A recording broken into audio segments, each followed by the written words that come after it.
and turn it over to Nori. Greetings. Delighted to have you all joining us today.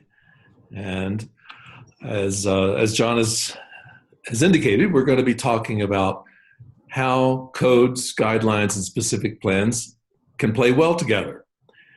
Often in the past, zoning has been its own standalone document, generally not being very informative about design, of course, and often setting conflicts with historic districts in terms of context and character, and not being able to address some of the finer grained nuances that we all consider important in historic districts. At the same time, often preservation systems have been set up standalone with historic districts being essentially established as overlays. And that's the sort of patch on the tire approach to addressing more context sensitive conditions like traditional neighborhoods and historic districts.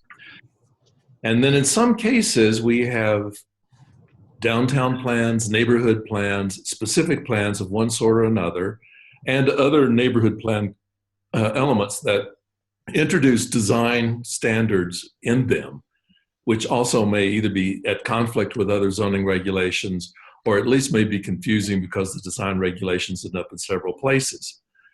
That's the sort of starting point that we're looking at today. And there's a slight delay here while we're waiting, I think, for the next slide to come up. Let's try it again. Here we go. This is an example of what I'm talking about.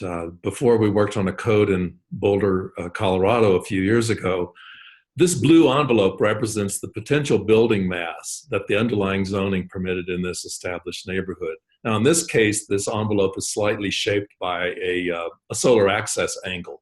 But nonetheless, you can see that there's a lot more buildable area potentially than what people are traditionally accustomed to in the neighborhood. And property owners often come in expecting to be able to fill out that envelope, and neighbors are surprised. So that's particularly true in an historic district where you can have this kind of inconsistency. And it's true that through a design review process that a review board or staff can reduce that building, massage its shape, help it to fit in. But the point is that the starting point really is one that should be different. There should be a better starting place in terms of the way zoning reinforces the historic district's character and objectives. And we're going to be talking about 3 case studies today that we've had the opportunity to work on, collaborating with the other speakers. And Los Angeles is an example. These illustrate recent trends in single-family residential zone districts in the city. Now, these photos are not in an historic district, but at the start of the project there, they are in the same zone district as are many, many of the single-family residential districts in the city, which are overlays and in LA are referred to as HPOZ, Historic Preservation Overlay Zones. The point being, again, here that property owners come in expecting to be able to do something that's really out of context and out of character. This illustration demonstrated how the code was out of sync with traditional neighborhoods in Los Angeles as a part of the analysis of the code there. This building meets all of the requirements of the R1 zone as it existed in 2015. Now, Lee will be talking about some changes that have occurred that have better synchronized the underlying zoning, and then we'll also be talking about how some new tools can be laid on top of that in the form of a conservation district, as well as the relationship of the historic preservation overlay zones. Another case study we're going to be looking at is the old historic stockyards in Fort Worth, Texas. Now, this is a case where there was not a local historic district established, but there was a special zone established to encourage development. And the standards were rather skimpy. And you see on the left some of the historic character of the district, and we'll get into it later. But on the right is a building permitted under that regulation where not only was mass and scale a concern, but the imitative quality was something that gave preservationists in the community heartburn. So what we've been facing here are some old fixes, I guess. Historic districts that have been overlaid under existing zoning. And the shortcut answer to dealing with conflicts was to always say the more restrictive prevails. Well, that works, but that's really, an easy way out. That's not addressing the fundamental issues. And that's more of what we want to talk about today. And also those codes raise questions about how to respond to context.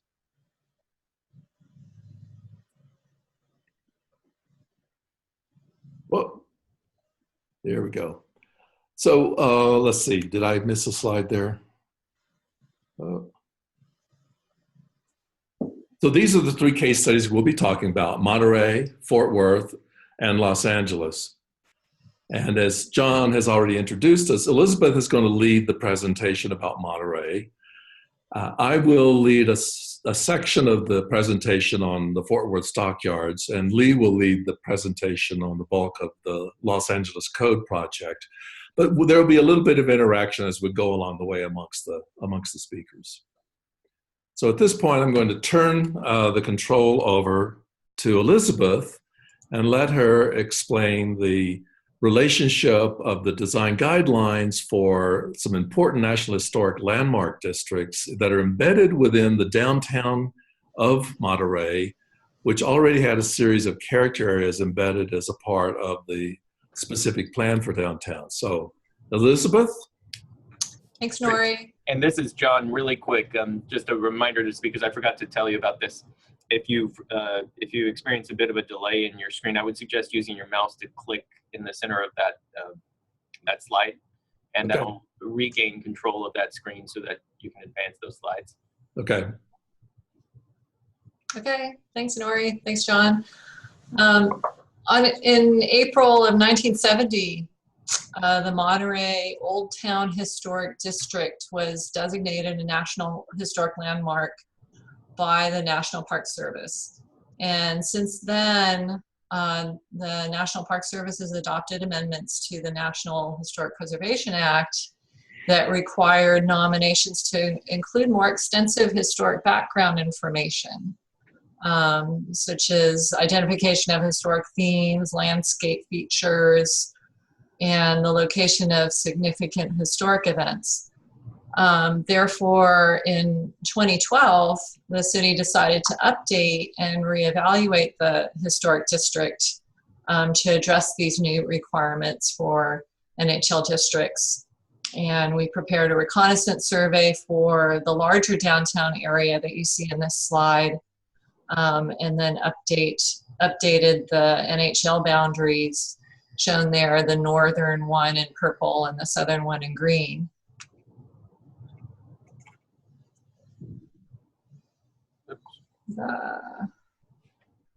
So around the same time, the city also adopted a specific plan for the downtown, and that's the larger boundary area, and which encompasses, as Nori alluded to, the historic landmark district.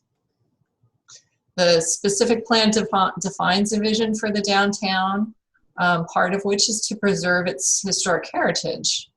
The specific plan contains development regulations in the form of standards and design guidelines for new development.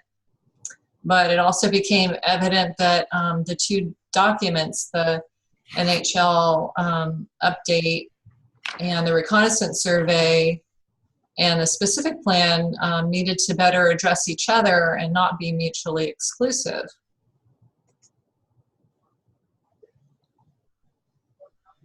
These are examples of the historic structures in the two, the North and the South Historic District, that then,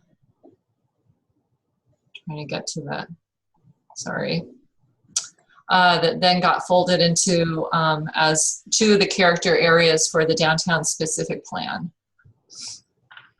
So the city took the step to marry the two and developed a chapter the National Historic Landmark District Design Guidelines as Chapter 6 of the specific plan. So the design guidelines inform a review of improvements to historic properties, as well as new construction proposed within the National Historic Landmark District. They're used by property owners, businesses, historic preservationists, as well as members of the community. We have this handy matrix kind of as an introduction to the chapter to make sure the reader is provided a guide to applying the design guidelines. It identifies where the guidelines apply, describes which design guidelines are relevant to different types of projects, lists the types of projects that will be reviewed, and also explains the format and use of the individual guidelines. So the guidelines have a hierarchy that starts with the design topic, then provides an overarching design objective that we actually use as a finding for the project's consistency with the design intent. So if any of these projects go to the Historic Preservation Commission and they adopt a resolution approving a project and they have findings that are actually taken right out of this chapter, and that is the design objectives. Then the next level down, we have guidelines under each objective category that describe how the applicant can meet that design objective.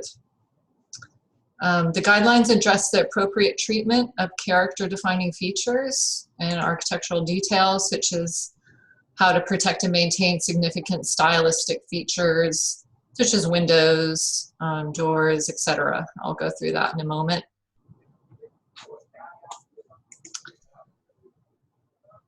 So Monterey recognizes that preserving historic places promotes the 3 basic categories of sustainability. Monterey is fortunate that it embodies the strength in each of these 3. The environment is the most often cited component of sustainability. It relates to the maintenance of the natural environment and the systems that support human development. Rehabilitation of historic resources is an important part of environmental sustainability and green building initiatives. It directly supports environmental sustainability through conservation of embodied energy, adaptability, and other factors that keep historic buildings in use over long periods of time. The economic component of sustainability relates to the economic balance of health of the community. The economic benefits of protecting historic resources are well documented across the nation. These include higher property values, job creation in rehabilitation industries, and increased heritage tourism, which is really important to Monterey.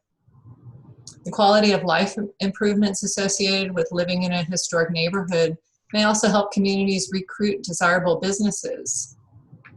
Historic rehabilitation projects generate both direct and indirect benefits. Direct benefits result from the actual purchases of labor and materials, while material manufacture and transport results in indirect benefits. Preservation projects are generally more labor intensive, with up to 70% of total project budget being spent on labor, as opposed to 50% when compared to new construction. Expenditure on local labor and materials benefit the community's economy.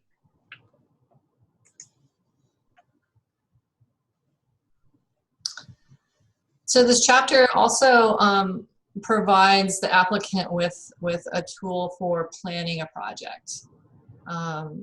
It's a little bit different from planning just new construction in that we first have to look at the basic principles of preservation. We respect the historic character of a property by looking at its form, materials, architectural details. You don't want to change the style. You don't want to mix the elements, styles, or periods. You want to seek uses that are compatible with the historic character of the property. This is called adaptive reuse. retains the historic character of the building, and it should require minimal alterations to the structure and preserve the significant elements. We have a really amazing adaptive reuse project just coming to completion now. It's our Cooper Molera site right downtown, an adobe structure with a barn and an outdoor area.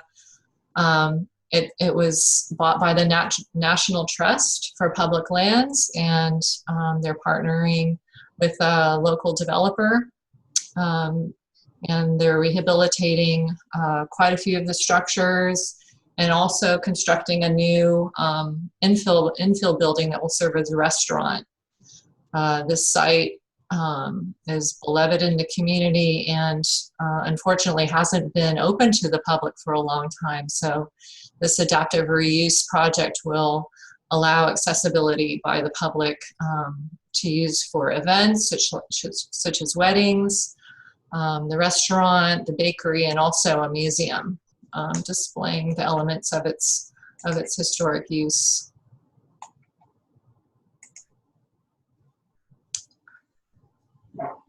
Again, this chapter really helps in the planning of a historic rehabilitation project and takes the applicant through the steps, such as reviewing the reasons for the significance of the building and understanding the history of the building, determining the building's integrity, so really looking at the condition of a building and its features that contribute to the overall significance of the building. Then to identify the program requirements, the functional requirements of the property really drive the work to be considered.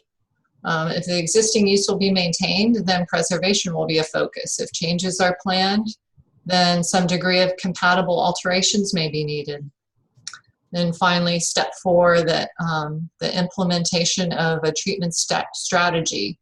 So a preservation project may include a range of activities such as maintenance of existing historic elements, repair of deteriorated materials, the replacement of missing features, construction of an addition. While we think of the term preservation as used pretty broadly to mean keeping a historic property's significant features, it's also used in a more specific technical form to mean keeping a resource in good condition.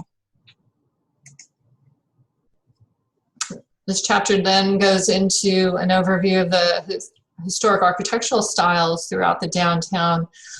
There's quite an eclectic mix because we have quite an eclectic mix in our history, going through the Spanish period, 1500s to early 1800s, then the Mexican period brings us up to the mid-1800s. The early American Monterey period brings us to the late 1800s, the Victorian era, late 1800s, and then the early 20th century expansion. So we have quite a mix of building styles that we really want to understand in order to apply these design guidelines adequately. So the actual design guidelines section focuses on rehabilitation treatments and also addresses additions, as well as other special considerations related to historic properties. It reflects accepted principles for preservation based on the Secretary's standards to describe how they apply to individual building components. Character-defining features and architectural details contribute to the character of a structure. Specific details are associated with each architectural style, including foundations, porches, verandas, shutters, columns, exposed rafter tails, clay tiles. The design guidelines address all of these, and how to use appropriate material maintenance techniques, and ensuring that you don't remove or alter features that are in good condition and that can be repaired. And also that you don't obscure significant features with coverings or signs if there is an addition involved in a project.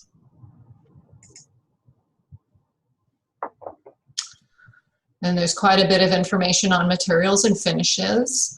You want to preserve original building materials and limit the replacement to only pieces which are really deteriorated beyond repair.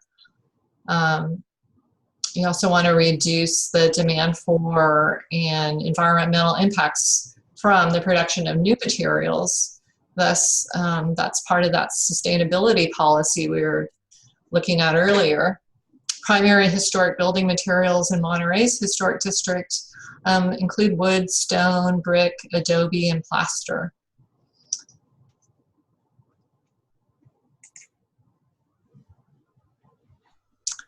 And we have specific guidelines that go into each of these materials.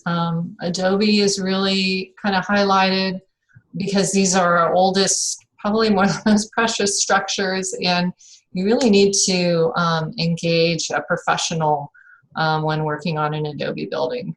It really requires a professional that has the skill and is in the practice of preserving this material. The building components, again, certain building components are usually the major character-defining features of a historic structure. The design guidelines goes through each of these and how to treat them. Again, the doors, windows, roofs, paint colors, foundations, balconies. And then finally, we have a bit on the historic landscape features. A variety of landscape designs and features exist throughout our historic landmark district. They're both formal and informal in character. These include specimen plantings, fences, garden walls, retaining walls, and paving materials. Where historic site features occur, they should be preserved. In addition, new features should be compatible with the historic context, and new site work that alters the historic context should be avoided. So that kind of sums up, overall just what everything that our design guidelines apply to. Thank you. So, John, if you give me control again. Sure. And actually, I just want to see if I can, let's see. I want to back up just a moment here. On the last slide, I think a couple of things that you may have noticed in Elizabeth's presentation at the beginning is that there were a series of character areas defined for the entirety of downtown.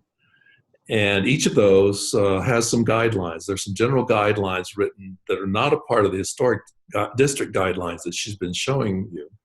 They use a similar format so that anyone operating in the downtown is operating within the same kind of format and the same kinds of findings of fact are used. The key thing here is that the character areas for the two National Historic Landmarks are exactly the same kind of boundaries as drawn for the other character areas. Again, it's not in that sense an overlay, and it represents that coordination of the overall guidelines with those for the National Historic Landmarks. And the two NHLs are, as she alluded to, extremely important. They are some of the oldest adobe buildings in the country, and particularly in California, and represent a lot of the state's early history. Something else you may have noticed along the way in her presentation, and maybe if I back up another slide or two real quickly, you'll see embedded throughout are links to other reference materials and to other regulatory documents. So again, while there may be other information provided, this system of linkages helps people get to those other sources. You're going to see some similar things in the other projects we're going to show you now, if I can get there. Here we go. So just as the adobes are iconic for Monterey, the historic Fort Worth Stockyards is iconic for that community. And when word got out that it might be radically altered, people from all over the community and elsewhere came out in droves objecting to the potential loss of this area. This project represents a totally integrated form-based code with preservation principles and design guidelines that we're going to show you. It's a little bit unique in that respect. And here we go again. All right. Whoops. These are the project boundaries. Let me see if, yeah. It's more than a couple hundred acres for the entire project area, which is the outer boundary, the red hard line. And within that is and most of that area, but not quite all, has been a National Register district for some time. There was no local protection, but there was a special development zone that would permit fairly intense development in a lot of this area. You can see a lot of undeveloped land in that outer ring of this boundary, if you will. At the core is a dashed red line, and that is a recently adopted local historic district, which is a lasso around the greatest concentration remaining of historic resources for the Stockyards area. So the starting point here was one in which part of the area was an historic district and a large area surrounding it was not. And part of the question was, how do we relate development standards for the entire area, being sensitive to the historic context and yet recognizing that some of these areas are not necessarily a part of the historic district. That said, portions of them were historically, which added to the interest of the project. And let's see where we go. So this is a zoom in on a portion of that area. And what you saw as raw land to the northern portion in this area here, that was all pens, cattle pens, for the huge volumes of cattle that came into the area. The stockyards began in the mid-1800s and then really boomed with the advent of the railroad lines coming in the late 19th century. And then as the industry and the technology changed for processing beef and sheep and hogs and other livestock that came into the area, the meatpacking leaders in the country, such as Armour and Swift, located here. And there you see their buildings along the right-hand side of the photograph. Now, by the time this project began, all of the meatpacking buildings, 95% of them were gone. They had been demolished for a variety of reasons. And most of the pens were gone. And so those areas were no longer considered a part of the historic context, but certainly had historic heritage, if you will. And part of the question was how to reflect this in the development code. Part of that was that there were very distinctive circulation systems that were set up within the pens, including those for roads, rail lines, the cattle runs themselves, and walkways for people. And these are all shown in different varieties here in different line weights. And here you see one of the older cattle runs still in a remnant where brick paving is defining part of the area, as well as some remnants of fencing. So part of the question was how to have those outer areas still reflect part of the history while recognizing that they're not literally a part of the historic district. So the concept for the code here is basically that of a bullseye, that there are three concentric rings with respect to historic influence. The historic core itself, which is the surviving historic district, the transition area where those buildings that had been part of the meatpacking industry and the cattle pens had been, and then an outlying urban edge that had had some features that were related to the stockyards, but fewer than the other areas. That this three levels of consideration could influence the way in which the design standards in the form-based code and design guidelines were written. I want to show you here just a few photographs so you get a sense of the character of the area. These are from the historic core, which has two different subtypes. One is the traditional Main Street area that grew up around the stockyards that supported the industries within the stockyards themselves.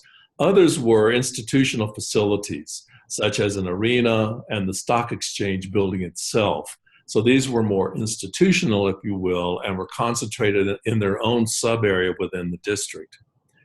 Then in what is called the transition district, that second ring within the bullseye, there were large remnants of the paving, but all of the fencing gone, all of the pens gone, but a few monuments and a few other remnants of some of the structures that were used to move cattle, but then newer buildings that were really of their own context. Then the outer edge, you can see, also had large undeveloped areas. It had some very conventional kind of strip mall buildings in it, and a few isolated individual buildings, but not enough for this area to be considered an historic district. So within that framework then, the concept of doing a integrated form-based code with design guidelines all in one single document emerged, and this is something that Lee pioneered. So I'm going to turn it over to you here to let you talk about this a little bit, Lee. I think I'm going to keep control of the screen here, but I want to let you talk about the districts a bit. You're not on. Oh, he's still muted, so let me... There, you're on now. Nope. For some reason, I'm not able to unmute him. Got it. Okay. Sorry about that. This representation, while it is really a reflection of the zoning districts, the historic district, transition, and edge district, is really that bullseye that you saw earlier.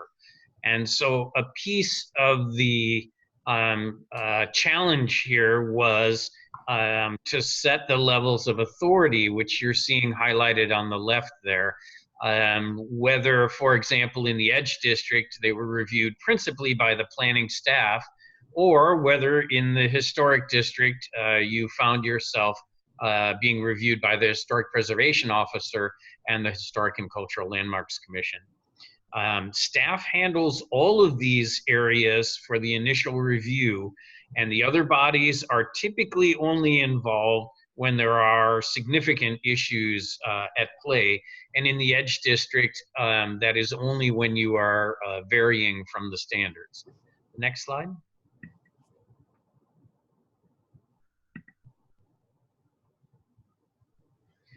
So the document is organized in the order of the actual districts, so that we would be able to reflect, again, this sort of bullseye approach.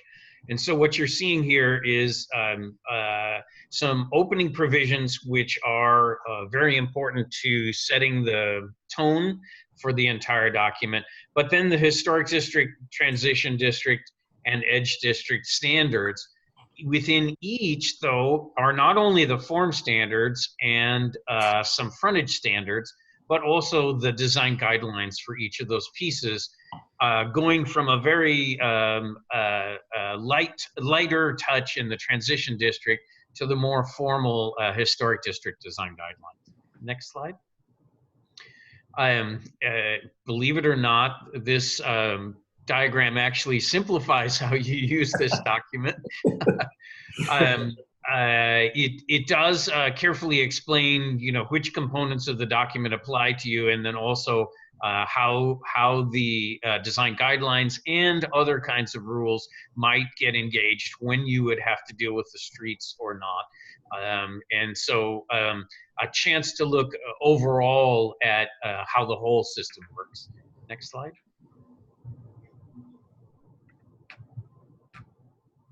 Well, it's okay. Do you want to do that one, Nori?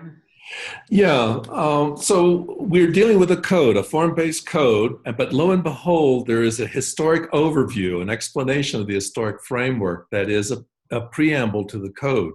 So that it helps to set the understanding of why some of the standards are there. And these photographs give you a sense of, again, that level of development that was out in the outlying cattle pens area. But the point being is this is something that would be familiar to preservationists in conventional freestanding historic district design guidelines. It's unusual to see it embedded in a code, but it's there so that we do have this comprehensive understanding of what the intent of the standards are, as well as how the guidelines are informed by history. And we actually believe that it'll impact the way people think about the transition and edge districts as well as the core historic district. The next slide you're seeing is the actual form districts themselves annotated on the map. But the important thing for me to point out about this map is that there are also a series of frontages. In trying to come up with the right package of standards to apply to each of these areas, we realized that really a street-based system was fairly important to add to this area-based system that was already in place. And so you're seeing the historic core there, for example, with a variety of different standards applying to the frontage, meaning just really the space between the building and the street. So for example, the Coliseum and the administration building are behind a historic tree lawn, and that is protected in these images through the use of a frontage that protects that. There's a special frontage along the creek in the southern portion of the area. And then there are specific frontages that go up, for example, through Rodeo Plaza and treat the area between the arena and some of the other buildings on the property. So by using this frontage system, we got to change a lot of the standards on an almost case-by-case basis for the public realm, which seemed to be one of the most important elements beyond bulk and mass, which was handled by the fundamental zoning districts. The other important thing, as Nori noted in the bullets there, the zone district boundaries actually accurately matched the historic district boundaries, so there was no question of whether you were in or out. If you're in the historic core, you're in the historic district. And that we hope will be helpful to the user. Next slide, Nori. So here's an example of the historic district standards. Again, we're treating the mass and the bulk here primarily, and then establishing the appropriate frontages that can be used along with this shopfront district. But you'll note in the little red box, if you can read the teeny tiny print, that we are restricting the potential roof forms to flat roof forms and traditional parapets in this area, because there really was nothing else. So the most restrictive approach to the standards here. And I'll let Nori talk about some of the guidelines on the following pages a little bit. Well, and we'll want you to watch, we chose the roof form as sort of an example of how the standards change as you move to the different form districts and out from the core. So this particular set of roof forms is the most restrictive. We'll show you in a moment a sample page from the other outlying districts where they become a little bit more flexible. Now, many codes, and even many form-based codes, don't go down to the level of roof form regulation. But this is where the interface with historic preservation guidelines really becomes important. Often roof form would be a part of design guidelines, and this is really the sort of the dividing line between those design variables that we classify to be prescriptive standards versus those that are more discretionary in the form of the design guidelines. So immediately following those tables for the forms that are permitted within the historic core districts, and in this case the shopfront districts, there do follow some fairly recognizable guidelines for treatment of historic buildings, of contributing buildings. And so the preservation guidelines are ones that we would often see as standalone documents, but here they are immediately following. And you will see there are cross-references to other sections of the code. So you're not just pointing back to a code, you're in the code at this stage of the game. You will also see references like this that take you back to some of the architectural standards. So there is a constant reminder that the two sections are working interactively here in terms of setting what is expected in terms of character. Now, the other way in which the guidelines work here is that they do provide a means for getting some additional flexibility from some of the standards by looking at the intent of the form-based standards. And so there's some degree of an alternative compliance that's available within the realm of the way in which the guidelines work, interfacing with the form-based standards. So I'll turn it back over to Lee for a moment to talk about the transition district standard. So you saw all of those prior pens that are no longer on the ground. Those are part of the transition area, in this case called the North 40, named after one of Willie's big concerts that was played there a number of years ago. And here, again, just focusing a bit on the roof form, we now have 4 allowed roof forms instead of just 2, loosening up the palette available in this area, but still heavily controlling the mass and bulk, and then also setting the standards for which frontages would apply in those transition areas. If we move now to the guidelines for that section, they are inspired by history that is no longer represented in built form. In addition to the cattle pens, there were some sheltered structures, particularly for the hogs, and you see them in the upper left photograph here. The message was that heavy timber and framing and variety of techniques was a part of the design traditions, if you will, for the transition areas. And so the guidelines encourage being inspired by that, but you will see that the architectural representation here is much more abstract than what might be expected in a more conventional commercial district that is in the historic shopfront area of the standards.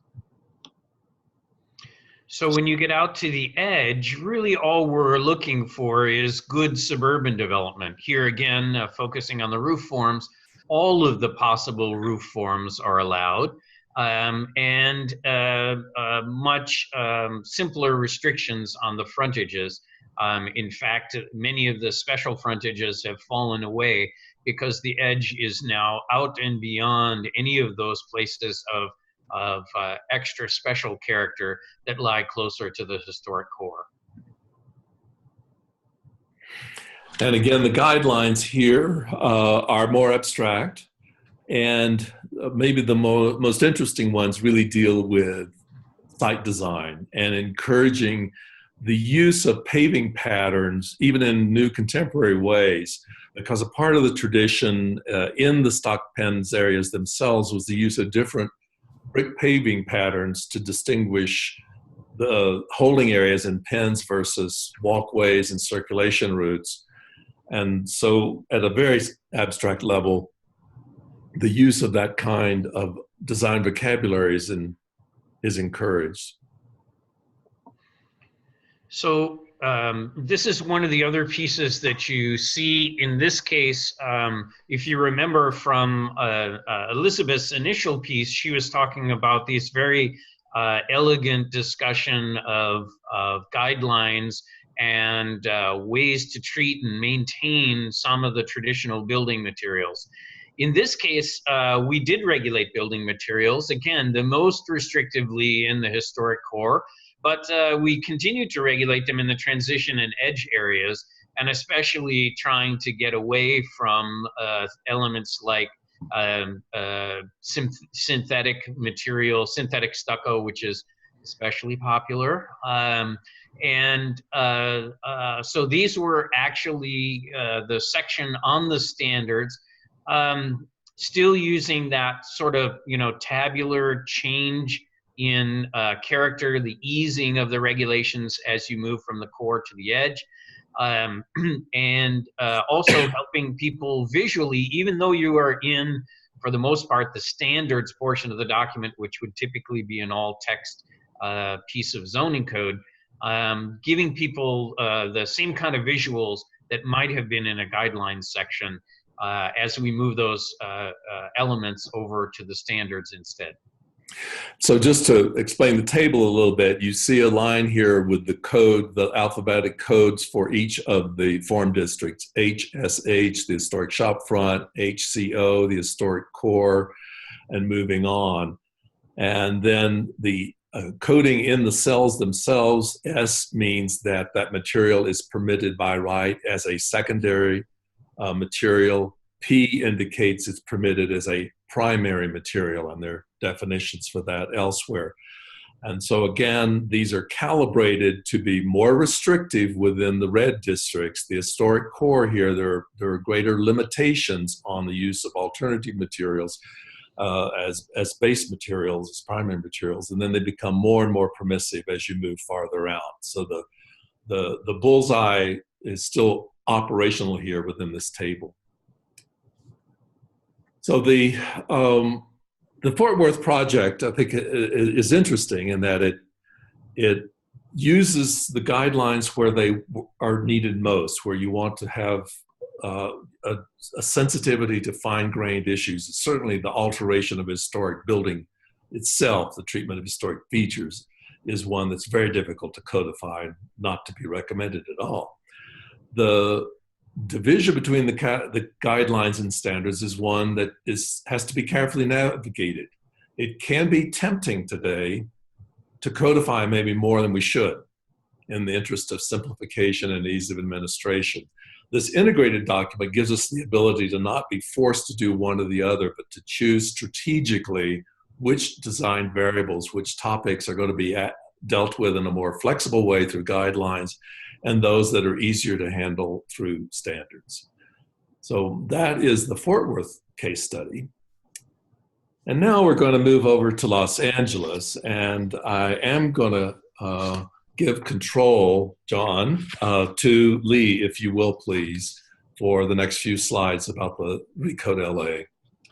Okay, so yeah, Lee, you have it. Thank you, appreciate it. The Recode LA project is, it was originally the best funded. Now I just call it the largest zoning project in the country because the city of Austin has spent a lot more money on their code and gotten a lot less, unfortunately. But the zoning code update is covering the entire city. So 4 million people, about 500 square miles. The focus and the intent is on urban form, but of course, we cannot be operating at the level of detail that we were just talking about for Fort Worth. So really we need a structural system that will allow us to manage character and form across the entire community, including in and out of conservation districts and historic preservation overlay districts. And this is a fascinating ordinance because of its great need and its immense breadth. There is a link there on the screen later on. If you want to go to recode.la, you can sign up for the newsletter and follow the project if you'd like. The code is intended to be highly modular in nature. And so you're seeing a series of variables here that are in the so-called zoning string. So your zoning district will actually tell you which form, which frontage, what your development standards package would be, which allowed uses, and if necessary, the density. We won't use density all the time. It's kind of an optional element. But one of the keys here is that we're completely separating form from use. So you can imagine a small house in one instance housing a family, perhaps in another instance housing 3 families, and in another instance housing an office, in yet another housing a restaurant. All you would do to change that, you wouldn't change anything about the first portion of the string. You would simply change the use package that is applied in that particular case. So a very perhaps frighteningly modular system, except that the new zoning will only be applied through the community plan process. So as many of you know, the city of Los Angeles has been way behind on producing its community plans. and is under immense pressure now to finish a series of them. So over the course of 6 years, they'll be finishing their entire series of 35 community plans, a very aggressive schedule. And in the course of that, then applying new zoning. The first two portions going through are the two community plans that make up the downtown area, and it appears the one for Boyle Heights as well. So those plans are implemented with pages like these two that are showing here. This is the form page on the left. We've simplified and simplified down to basically a single page layout for form, kind of talking about the 2D, all of the things on the ground and on flat on the property, and the 3D, the bulk and massing, then on the right. And then finally, a system, again, of frontages to allow us some additional variation and to allow for a particular corridor and other circumstances. And so in this case, you're seeing a low-scale building. Again, we had to take out all of the naming conventions that were use-based, so we can't talk about you know, a single-family home, or we can't talk about something being an apartment, so low scale in this particular case. And then shopfront, which we did sort of bend the rules and use somewhat use-based descriptor for that one. But that would be the frontage that might apply to this if it was in a particular near station area or otherwise was historically a retail frontage. Each of the pieces of the code, while they are waiting on those community plans, have been in high demand. And so at a certain point, Nori prepared some work for what were called the R1 variation zones. These actually went forward and got adopted. The city was really concerned about some, what in any other community would be called McMansion issues, and about the character in the neighborhoods. You saw those images early on. And so what we ended up preparing was a series of zones. Those zones come together on a couple of different bases. One is the bulk planes that apply to them. A second basis is whether the mass is to the front or to the rear, or not variable at all. And so in the end, out of the R1 district came, I believe, about 17 adopted zones that are in place today and available to neighborhoods that ask for this additional protection. The interesting thing is this R1F3, which is front massed single family, had the standard range of FAR between 0.35 and 0.45. Now there are two more intense FAR zones and one less intense FAR zone to actually manage both smaller and larger homes being possible in various portions of the city. Then in the interest of the salvaging of many existing smaller homes, the rear bulk model was also developed in hopes that people would begin to apply this in areas where there was substantial character in the front homes, but not necessarily historic character. And in some particular instances, there might be so much single family that we end up with something like the variation zone here shown in the final illustration. So this next slide is an actual table for that variation zone. The fascinating part about this is, unlike other communities, Los Angeles has relied on R1 since 1946 to manage its residential zones. And there are a variety of different lot sizes in those zones, and they were never treated differently. They were all treated with one generic R1 district. And so here you can see, if you had that R1 variations 4 district, you would go from a 0.3 FAR to a 0.4 FAR, depending on your lot size. And at the same time, your lot coverage would be varying.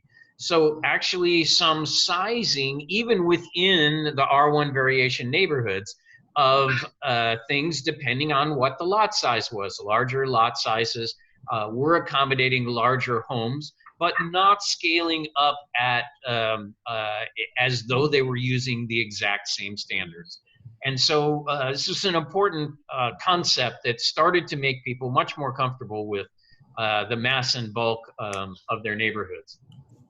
In addition, just to let those of you who are kind of interested in preservation outside of traditional historic districts, wanted to mention the notion of the floating forms. We're working on this idea. None of it has been adopted yet. But in this case, you're seeing prepared for Boyle Heights, what is really a bungalow court. We call it here cottage court. But the massing and bulk and all of the protections, including the size of the interior court, access to the site, where parking can occur, etc., necessary to make a cottage court work. Or on the following slide here, how to make a corner store, or a tiendita as they're called when they're in Boyle Heights, actually function. A number of these are in existing districts. The floating form is a way for us to put a building type into a district which is not normally appropriate, and allows us to get around the challenge of really spot zoning a commercial piece, which then theoretically would creep to its neighboring sites. I'm going to let Nori talk, well, I'll talk a little bit about the character frontage tool, and then I'll hand it over to Nori when we get to conservation districts. But many of you recall that Survey LA was conducted. Nori's going to talk a little bit about that. But the beauty of it was a citywide survey of an enormous area, which allowed us to understand which were potential planning areas and which were potential true historic districts. We're talking about using this character frontage tool only in those areas that are set up to be planning areas. We were very concerned that if given this tool everywhere, every neighborhood would want to manipulate their the frontages within their neighborhoods. And over the course of the entire city, that would have been impossible. So we're trying to prepare a series of individual frontages that would relate to eras of construction. We hope to be successful with that. They address design variables beyond the form and the frontage that otherwise applies. And so, here you're seeing a residential one, which might, for example, call for a pitched roof and call for only a limited set of roof forms and perhaps garage location and other siding elements.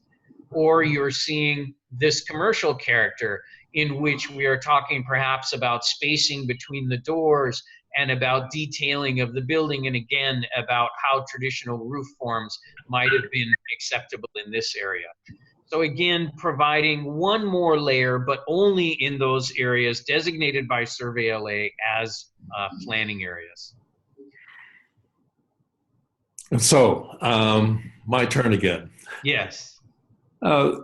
So the way the LA system is emerging, and we wanted to show the R1 variation zones because they have been enacted, and for many of the single-family residential historic districts, and for subsequents to be designated, there now is the opportunity to choose a much more appropriate base zone that is tailored more to the general scale of the historic context. So that starting point that I raised the concern about at the beginning, we hope now is much better.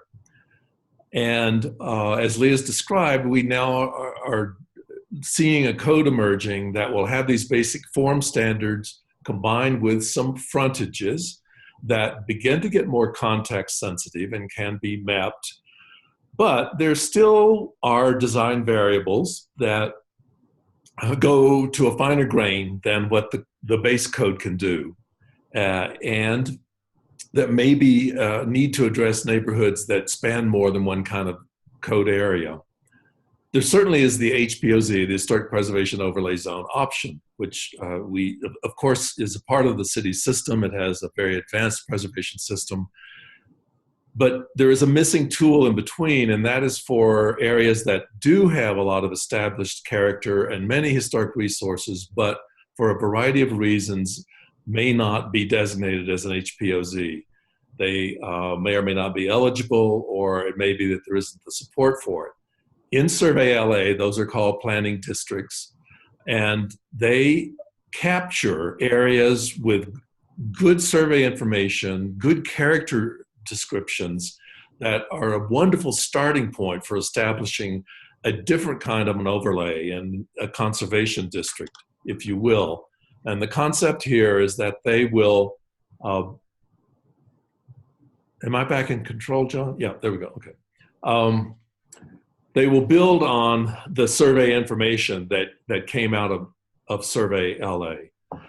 And to be eligible for this conservation district option, you must have been found eligible either to be an HPOZ or to be defined as a planning district, which is to have enough character and enough historic resources to merit the protection.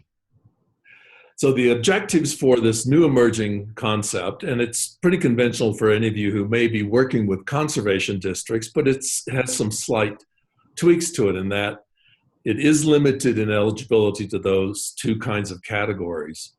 And it includes the objective to preserve those historic resources that are there. Now, conservation districts often don't necessarily go to that level, but the thinking here is that the districts will include some form of review for the alterations to the front or the most visible portions of the buildings, but still keeping it a lighter level of review than what will be a part of the formal HPOZ process, and that is still in development.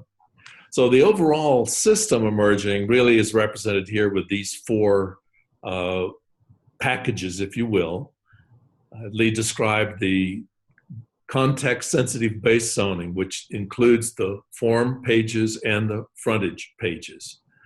And then in addition to that is an option that is emerging, which is to develop some more refined variables called a character frontage.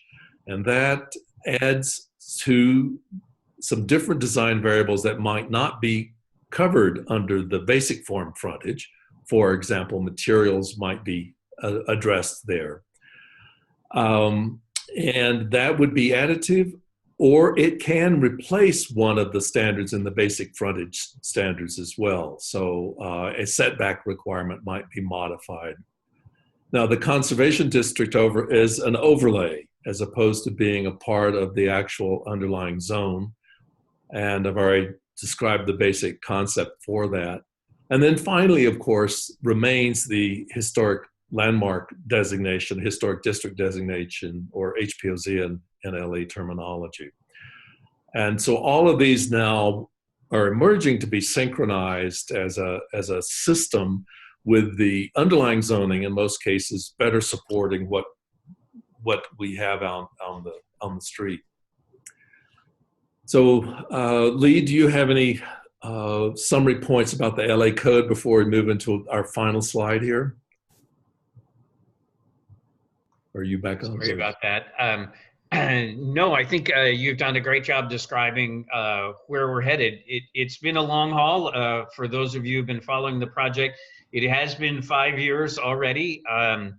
It's not because the code has taken 5 years, but because the planning behind the code has taken 5 years. But we are finally picking up steam under the new mayor and the new planning director and the substantial expansion of the city staff. And so we're expecting some of these things to be out and available sometime soon.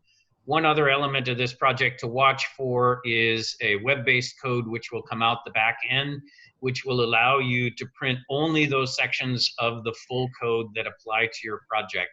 A pretty exciting possibility for those of us who dredge through codes all of the time. Yeah. And just a last word of caution is that a substantial part of this is still in draft form. The R1 variations have been adopted, but the others are still emerging. So don't go around quoting people that it's in place just yet.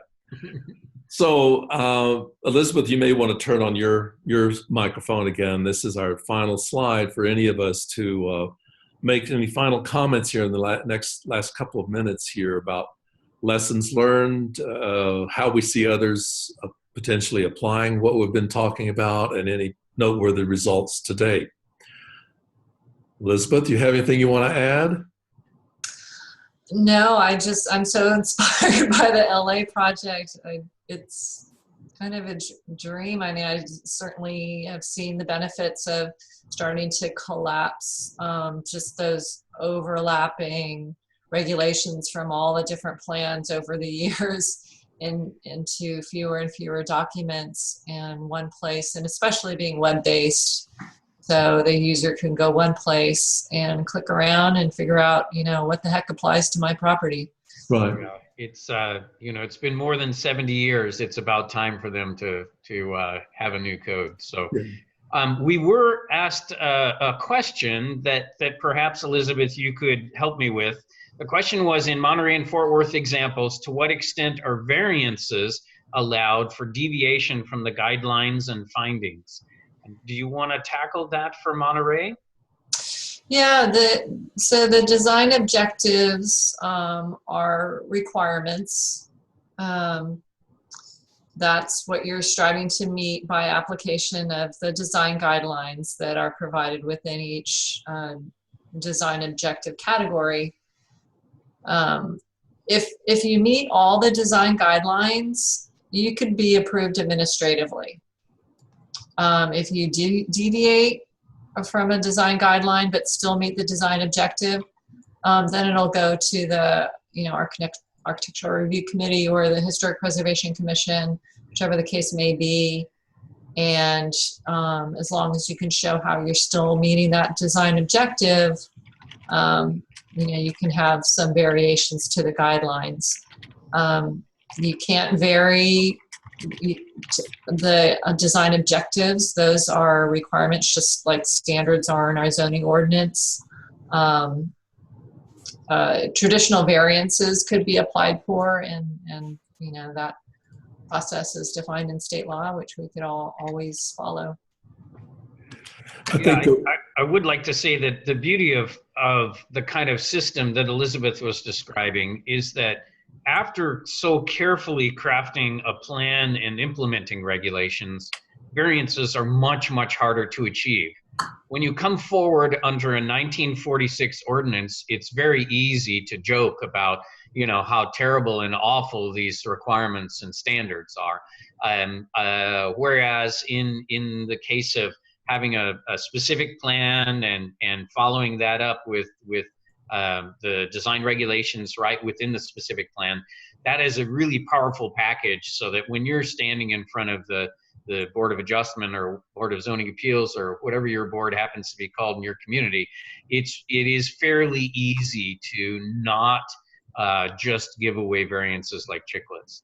Well, and the other thing I think that is important here is that the hierarchical structure that Elizabeth was referring to in the guidelines, which has these design objectives as sort of the parent statement or intent statement, and then the design guidelines following it, is a similar structure to what is used in the Fort Worth standards. And there is some built-in flexibility that can be used administratively and or by the reviewing boards. And you notice she didn't say it went to the Board of Appeals, it goes to the design review boards. And that's also important, just as Lee is alluding to, because generally a Board of Appeals really isn't equipped to deal well with design-related questions. And so part of the structure of these systems is to try to avoid that route for the design-related issues and have those dealt with more by the Preservation Commission or a design review board. Absolutely true. So there was another question, and this is for somebody more California-based than I. With the Housing Accountability Act, would you consider the historic guidelines objective design guidelines? Yes. And could a developer identify some of these historic design guidelines is creating an undue burden that would make a project costly to develop in terms of developing a new project, and therefore, in the interest of affordability, get out from under any of those requirements? Well, of course, that's a pretty broad question. It's something we're all watching very carefully and very concerned about in writing guidelines, particularly in anywhere, but certainly in California today. Many of the guidelines particularly about infill, are more related about basic form and location. Often there's a wide flexibility in the range of materials. It's not dictating a particularly narrow palette. We have been certainly focusing on writing guidelines addressing accessory dwelling units, and because they are, of course, mandated to be permitted. And there are many ways in which design guidelines can address how they can fit compatibly within a neighborhood. In terms of their being able to be interpreted as ministerial criteria, it underscores that the guidelines need to be clearly written. They need to have a very clear intent statement, and that clear options for compliance are available so that they are not interpreted as being discretionary per se. So, John, have you got any more questions? I don't know if I'm muted. No, I'm not muted. Okay. Yeah, I just wanted to remind our attendees while we're waiting for any additional questions to come in that I pasted a link into the chat box. And if you look at that link and just answer those questions, it really helps us. So we really please leave your feedback with us so that I can share that with our speakers and also improve our own programs. I think while we're maybe, somebody had a comment as well, which I'll mention here in a minute. But while we're waiting here for any additional questions, I had one myself, actually, just watching the presentation and seeing that wonderful example from Fort Worth. And I guess my question was, what kind of thought process went into requiring those roof designs? And I'm sure it was, well, there were a lot of ideas that went into it and a lot of feedback from the community and everything. But what was the intention with in the historic core? I know historically those roof designs were there, but what about contemporary designs, and why you thought it would be important to require those roof profiles? Well, it's a good question. And certainly the guidelines do encourage contemporary design, contemporary interpretations, but within the context of that historic district. The historic core is rather unique in terms of the roof forms that it has, and it was a reaction against what we saw at the very beginning of the Hyatt Hotel with the Stony Mission Revival parapet. That was the tendency of what people wanted to build, and there are so few of the original ones left that it was considered very important that they not be diluted, even in contemporary ways, by roof forms that were going to start emulating them. So instead, there's a pretty strict limitation on roof forms so that those would remain distinctive and unique. Whereas in other cases, other districts, I think we'd welcome more variety in roof form within a certain range of context, maybe not a geodesic dome or something or other in one of our R1 districts in LA, but more flexibility would be appropriate. But because of the sensitivity of that particular district and the limited number of resources that survive, that was really considered one of the most important things to regulate. I think, too, part of it was that there was an intent to dumb things down to the level that we were certain they would be self-implementing.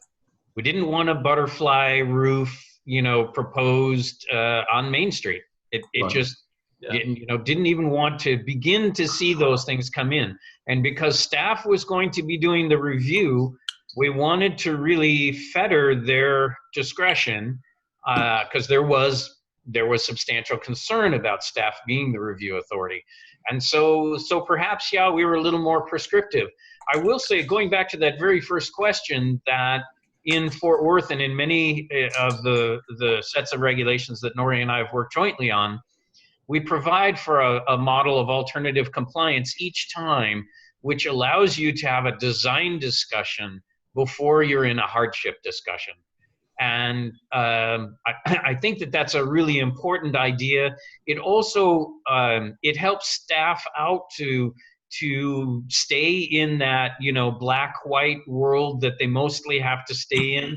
It gives them a path for being in a grayer world, with some guidance for how you get through that path. So the need for, when you're in the prescriptive world of form-based codes and whatever else, the need for that relief valve of something like alternative compliance is very great. Great answer. I guess maybe a follow-up to that, since I don't see it, and I will mention this comment that came in that I'm sure all of you have seen as well, but sort of a follow-up to that discussion is knowing how long ago were those guidelines adopted for Fort Worth again? It's about a year and a half ago, I would guess. And in fact, there must be something substantial going on, because we just heard from their staff. Okay. So Nori and I will be talking to them sometime soon, I suspect. So have you seen, I'm not sure if you're familiar with any projects that have come in, but have some of the new projects come in? I guess my main question with these guidelines is architects may misread it and think that they have to be too historic, and then you get into the issue of false historicism and designing in a district to make these buildings, these newer buildings, maybe infill development, that look too much like the historic, and then people get this sense, and in that regard, it doesn't follow the standards. So I'm wondering what your sense is with these guidelines and how they influence the designer. So I personally believe that the influence is going exactly the right way, which is you've got to hire a decent architect to do work in the area.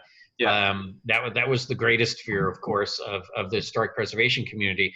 I do know that one restaurant has done a rear deck in a very contemporary model in what I believe is the transition area. Nori, is that right? I think it's actually still in the historic shop front.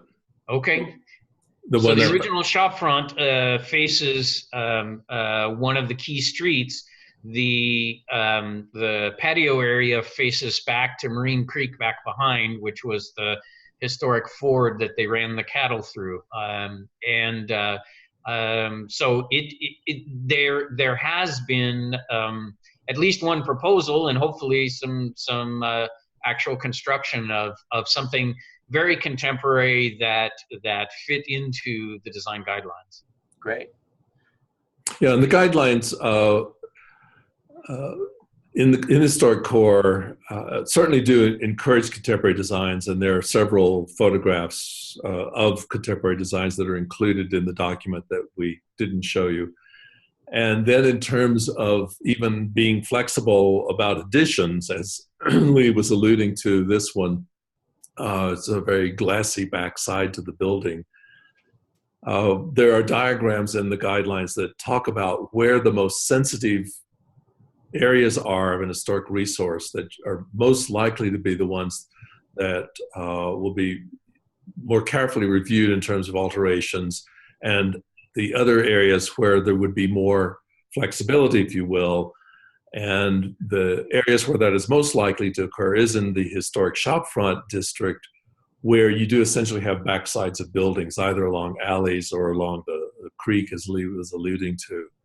That's a bit different from the other part of the historic district, the historic core, which has these institutional mission revival buildings in them, the arena and the stock exchange building. Those buildings are seen in the round, and there is less flexibility about alterations to the side or additions to the rear, et cetera, and for those particular landmark buildings. Okay, great, good answers. We have one more. Well, first I'll address the comment, which is in regards to SB 827. And for those of us who are following this in California, it's probably the most influential or has the highest impact to historic preservation in the state here. And that's the the density bill near transit areas within a quarter mile. So if you want to follow the bill is SB 827, and CPF will be posting on the website frequent updates from our advocacy committee, and also a bill tracking page so that you can watch the latest developments. But this news story on at the Mercury News was just posted. In fact, looks like it was only shared with the panelists, so I'm going to share it with everybody here.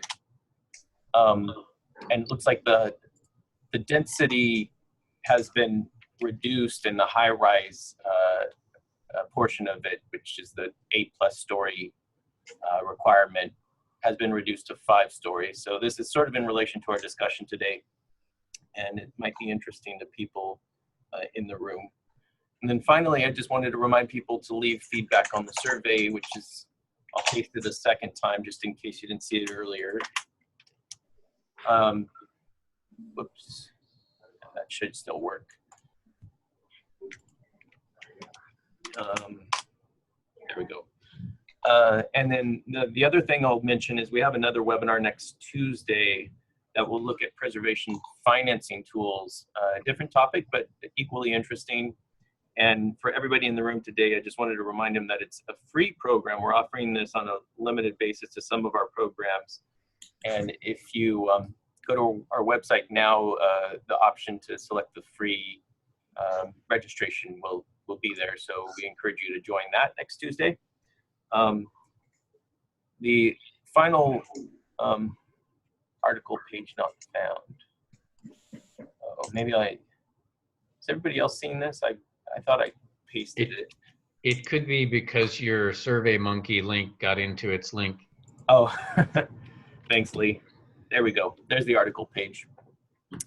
There was also another question that seems a little related to some of the earlier ones, but it says existing property owners, and I'm sure this is more of an issue in certain areas than others, but it says existing property owners who think restrictions devalue property. What is your response to that?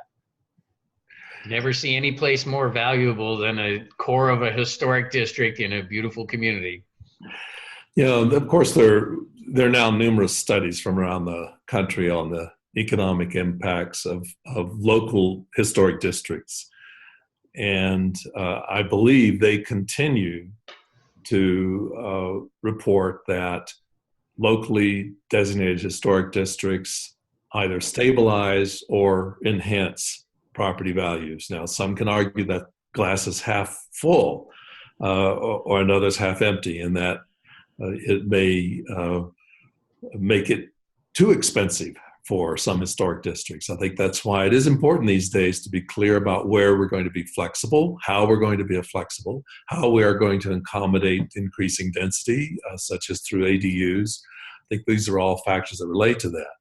But and again, for many of the design guidelines, they, while the strictest, purest preservation guidelines may cost more for a property owner in some cases, many of the guidelines are really asking you to spend less and can help to maintain, if not enhance, property values. And I think we're seeing that wherever we've been working, as Lee's saying. I don't think we've seen any of the places we've worked in where there's been a decline in property value.